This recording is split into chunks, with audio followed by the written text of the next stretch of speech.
Hi guys, welcome to another episode of the Wealthlab podcast with Phil and myself. Phil, how are we doing today? Yeah, well, thanks, mate. How you going?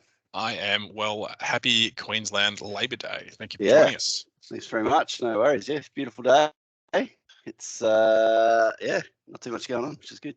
The beauty of having Bunnings closed, I've managed to drag you on today's podcast. That's true, and I've also gotten out of doing a lot of work in the yard, so that helps. Yeah.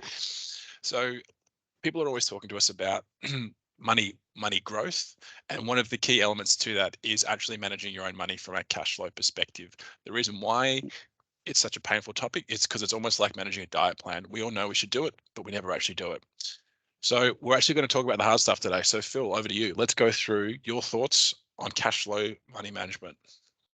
Yeah, look, it's something that we've touched on in nearly every podcast, I reckon, in some form or another. But I thought it might be useful today if we actually gave people some tools and skills that they can use to sort of build a budget and start to work towards one.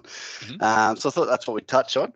And what I was going to talk about is a concept called zero-sum budgeting, or sometimes called sum zero budgeting. You might see it called a few different things. And if you Google it, you'll find plenty of resources out there. But really, all that means it's just a fancy way of saying that every dollar that you earn has a purpose. So design your budget around having a purpose for every dollar, and go from there. So what I've done is I've just thrown some stuff. So we've got a budget tool that's pretty cool that we use with our clients. So I thought I might just share that there. Also, if you are one of our clients that's come on board and you're looking for some help in how to fill it out, this will show you that too while we're at it. But yeah, let's jump in and have a look. Let's do it. This is our budget tool that we go through with clients. Very similar to the budget I use at home. The only difference between this one and my one at home is I get a lot more granular in my one at home, but I still use the same essentially categories or breakdowns. And for those people that are listening in, what Phil's got is Phil has basically just an Excel spreadsheet that's simply opened up.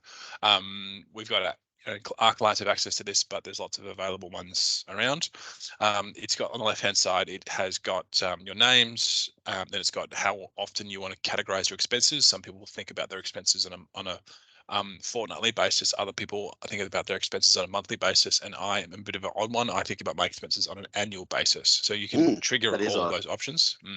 And then you can add partners as well. So you can add is it just yourself or your partner, because it usually makes more sense to have the two of you together, because most expenses are shared. And probably one of the biggest areas that we see people falling over in is they'll do a budget, and then it's very easy to do one for yourself, but when you include your partner, then it's like, oh well, Sandy or Bob or whoever, they're actually not included in the advice, but actually they are included from a cash flow perspective. So one of the key areas in this is getting the time frame right, and also getting your partner to also have at least what they're earning, so you can then add that in, and then can continue with what you're spending. Yeah, exactly right. Look, in this case, I've just selected the monthly frequency. Look, I've just punched a bunch of random numbers in here, so don't look too closely at them and think expenses are too high, low, whatever. I just threw some numbers in to show an example. Effectively, we've got our monthly salaries. Now, it's important if you are filling this out, this is your after-tax salaries. This is what hits your bank account. Now, just on that point too, so this sum zero or zero-sum budgeting works really, really well if you're on a salary and you get paid the same amount every fortnight or month or whatever. It can be a bit more challenging or a bit more work if your income is variable. You rely on a lot of overtime or bonuses or whatever. If your income changes, look, you probably need to really be reviewing it at the same pay frequency to make sure that you are allocating every dollar somewhere. In this particular case, for the demonstration, we've just got standard monthly salaries, makes life nice and easy. And then we've just broken down into different sections. So our regular savings. So everyone should be throwing something towards an emergency fund. Scott, you talk about that a fair bit. What do you reckon? There's plenty of arguments out there for different amounts. 3 times salary, 4 times, or month, month per month, or what? What do you reckon? Well, I'm a massive believer in keeping it as 3 months. Yep. And then also having a bullet point list on what we are allowed to spend it on. I make the analogy is that there's examples of people who have genuinely died in the desert from thirst with full water bottles. What does that mean? Well, that's because they don't want to waste drinking the water, because they might die, and then they die. Yep. Now, Yep. look, maybe that's an urban myth. I don't know if that's actually happened, but that's the analogy here is that your emergency account should be used. You should use your emergency account. And I'll give you examples. So emergency funds should be any emergency expenses, any emergency plumbing, any pet, the pet's got hurt, you need to go to the vet. Any big unexpected expenses, you should spend it. If you need to fix a dishwasher because it's broken, if you need to get the car serviced or whatever it is for non-expected events that are big, you should be using it. Yeah. So I always like to think of, like, you've got a funnel, so three times your salary, and then if it dips down, we stop putting money towards savings and we send it back to the emergency fund. And once it hits its limit, then we stop it and then we go back to wealth growth. Sorry, keep going. Yeah, and look, I was going to say, just on that point too, it is really important to differentiate between expected and unexpected costs. So, a dishwasher that's a year old that suddenly blows up, I would say is unexpected, but needing to replace your appliances, on a maybe 5-yearly basis or whatever, should be expected. So you should have something factored into your regular budget for replacement of appliances, servicing your car, that sort of gear. I've done that. Yeah, it should, exactly right. So savings broken down there, home expenses, so all the standard stuff, mortgage or rent, whatever you're paying, electricity, gas, all that stuff should be listed out there. Pretty straightforward. Daily living, so your groceries, childcare, clothing, all that stuff. So try and think about, what would you spend over a year, break it down monthly or whatever frequency you're using, so it all sort of lines up. Now, where my personal budget differentiates a little bit between from the tool that we use here, is I still got the same categories, but then I get really granular around different things. So, I have the different, my boxing listed out and then the kids sport listed out. So I've got those individual things, so I can get really granular on where my money's going and what I'm spending it on. This is a really good start. It just depends how deep you want to go into it. I would say if you're someone that's running a negative budget or really on the borderline, then you should be breaking it down as granularly as possible to see where every dollar's going. Entertainment. Now, this one's important. And again, like, I've got the individual services listed out on ours and that sort of thing. My wife and I have agreed on what's negotiable and what's not negotiable, i.e. KO had to go, but I put my foot down about Spotify. So, things like that. I think it's really important here, other entertainment expenses. Now, in our house, we have a set amount each fortnight that my wife and I get as, go and spend it on whatever the hell you want, money, no questions asked, no discussion, no argument. So I would list that out here.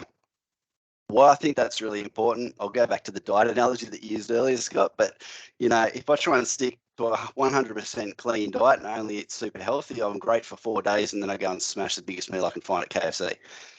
Doesn't work. You need to have, and trying to do the same thing with the budget, trying to have 100% compliance and saving every spare dollar, for most people, will not work long term. You will crack because there'll be something that catches your eye that you want to go and buy, and you'll go and dip into your emergency fund or whatever. So have an allocated amount that fits into your budget that you can put aside, you can spend on whatever you like. You may have a little sub savings account for that money if you want to save up for something bigger or whatever, but I think it's important to build that little bit of fat in there. What that is going to look different household to household and how much fat's actually in your budget, but I think it's important. So if we were to use as a percent, how much fat do you think someone should have in their budget? So if we had, right now, you're listening to this podcast and you think of your partner, and I'm just picking a number. Let's say your monthly combined income is, say, 15,000 a month. Yep. How much percent would be dialing that in? Oh yeah, look, that's actually a good question. Mine's probably running sub 5%. Yep. But maybe I'm tight. Maybe I don't know how that would go in another household, but it would be sitting around there. So you're at about, for that. So you're at about 5%. Yep. Yeah. Okay, possibly no a little bit less. Done some quick math off the top of my head. Yeah. And then building your holiday budget, again, that's going to look different for every family, every household. A, what's your budget like? But B, what do you like to do? Some people are going to need $5,000 for a big holiday. Some people are going to be happy going camping. So that's going to be household specific as well. Mm-hmm.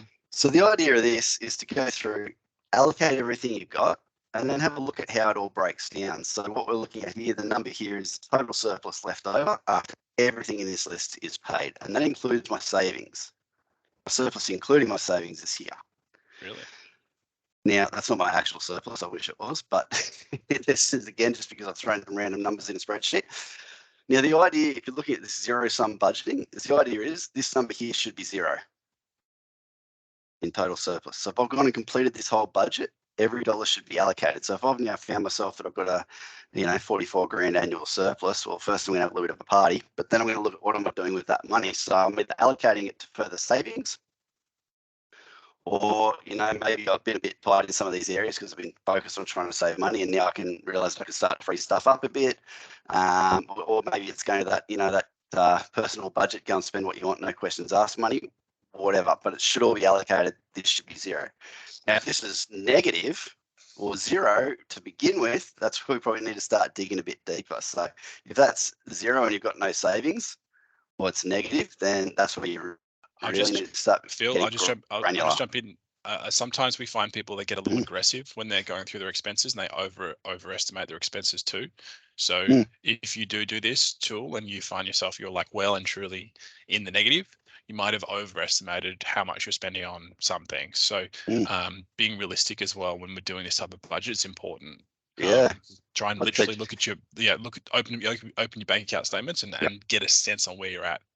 Yeah, exactly right. I'd say, equally to seeing people overestimate expenses, we often see people massively underestimate discretionary spending. So what does that mean, Phil? Stuff that's not a bill. You haven't gotten a bill, so you've just gone out and spent money that you probably didn't have to spend because you felt like buying whatever it is that you paid for. That's your discretionary spending. So quite often I'll see people that, they might tell me they save $1,000 a month, but there's nothing in the savings account. So that tells me that, that money's actually going somewhere. It's being spent on something, but it's maybe not allocated to a fixed hard expense that we can quantify. Yeah, exactly. So that's what it's sort of called discretionary spending. I definitely, pull a couple of months bank statements, go through them, make sure you capture everything. And a lot of banks got really cool tools for that too these days. A lot of banks are doing that stuff automatically in their apps. Yeah. So have a look. So that's just so discretionary is like fund money above, our normal costs. Is that basically what you're saying?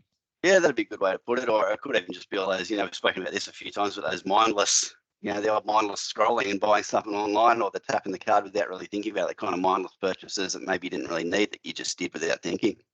So that would be it as well. Yeah, so that's what I'd be saying to do. Pull, say, 3 months bank statements, walk through it, get a really clear picture on what you're spending, see what your surplus or deficit is, and then take the appropriate action, either save more or spend less. So it's really as simple as that. And for some people, there may be a negative, you may be zero, and there may be no fat that you can cut. And in that case, maybe it's time to start looking at it on Airtasker on the weekends, or I don't know, finally you've got to find a way to bring more money in. I think it's also important. Yeah, that is a good point. Like you do need to be mindful of sometimes this is a good way of saying, look, I need to make more money. There's no ifs and buts, and engage an advisor, engage your friends and family to see how you can make more money. There is ways to do it. Yeah, there's stuff out there. And so look, people hate budgeting. Most people, when I ask them to go do a budget, they're like, oh, great, okay, here we go. But it's honestly, it's a really worthwhile experience. I got a bit lax on ours for a while, and I just went back and redid it. I think I spoke about this a few weeks back, and it was eye-opening. It was because the savings account wasn't where I thought it should be, and when I went back through, there's all these extra things. You sign up for an extra streaming service here or there, or little things like that, and they start to add up. So it was actually really, really worthwhile going back and actually really assessing where we're at and what we're spending. So Phil, can you open up? So if you Google right now, open up a new tab, and if you just go to Money Smart Budget Calculator, this is for people who, if you're not a client of ours, you're considering it. You don't have access to our tools. This is also a fine option as well. This does a pretty good job of doing it. It's not at the granular level that we like to work with, but you can get right into it. And this is a good tool. I've had clients use this and return it to us before they met with us and had access to us and that sort of thing. So definitely a good tool. And like you say, 100%. Any budget's better than no budget whatsoever. And also it's only worthwhile doing if you can stick to it. So you need to make sure that you're realistic about what you're spending and your discretionary expenditure and the stuff that maybe it's not a necessary expenditure, but you're not prepared to go without it. Yeah. And I think that the element from that is that you don't have to do this every week. Like once you do your budget and that's it, it's done. So you don't have to continually stick to, you don't have to continually keep sticking to this thing and revisiting it and going through this painful process. It's okay. What we do is we set the budget get a good sense on what we're spending, and then we can review it once every 6 months, assuming we're on track. So don't see this as a painful process that you continually have to keep revisiting. The key element to this is that we set a plan, and then as long as we're genuinely checking back every sort of 3 or 4 months, and we're on track every 6 months, you actually have to painfully go through this all the time. No, that's right. And it's one of those really good, like, intangibles of working with an advisor that, like we say, a budget's only good if you can stick to it. And having that independent third party that's looking at this stuff with you and holding you to account for what you said you were going to do, which could be us or your partner. It's a massive benefit. Doesn't have to be us. Yeah, Can be another person in your life. Yep. Yeah, 100%. But I think that's a really worthwhile thing, is sort of you set your goals and have someone to keep you accountable. Love it. Awesome. Phil, Happy budgeting. Thanks, guys. Have a great week. See you. All right. Cheers, guys. Thanks. Bye.